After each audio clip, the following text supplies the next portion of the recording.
Во следните 2 недели се очекува да има камен темелник за изградба на новиот државен дом за стари лица во Кочани. Најави денеска од Штип министерот за социјална политика, демографија и млади Ѓоко Велковски.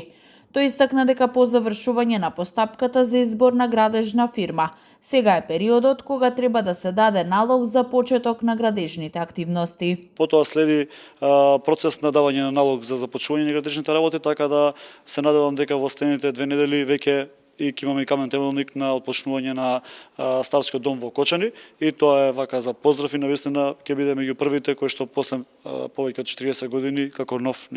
објект ќе биде изграден за ваквиот тип на намена. Што се однесува за домот за стари лица во Штип, кој е до фаза на карабин, Велковски вели дека градоначалникот на општина Штип Иван Јорданов веќе има почнато постапката за преземање на овој објект под надлежност на општината, бидејќи во моментов е во сопственост на Сдруженијето на пензионери Штип, но поради немање на средства е стопиран објектот. Сега повторно се враќа процесот назад, односно да го преземе општината како објект, односно како владение, самиот простор, па потоа да можеме да се направи нов проект, бидејќи тој стариот е веќе застарен и поминало многу години, не знаеме каква состојба е она што е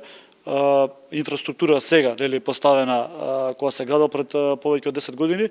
И во тој момент кога ќе имаме готов проект, ќе премине кон аплицирање општината, во рамките на капиталните проекти во Министерството за социјална политика, демографија и млади, и ќе дадеме подршка секако на завршување на овој проект, односно изградба на старскиот дом тука во Штип. Велковски истакна дека во Кратово во завршна фаза е нацрт проектот, потоа за Крива Паланка е прифатен и треба да помине на влада во рамки на капитални инвестиции. Во Кавадарци поради технички причини е поништена тендерската постапка, а за 10 дена се очекува да биде реобјавен тендерот за избор на градежен оператор. Велковски очекува во втората половина од 2026 година да имаат нови апликации од страна на општините за изградба на домови за стари лица.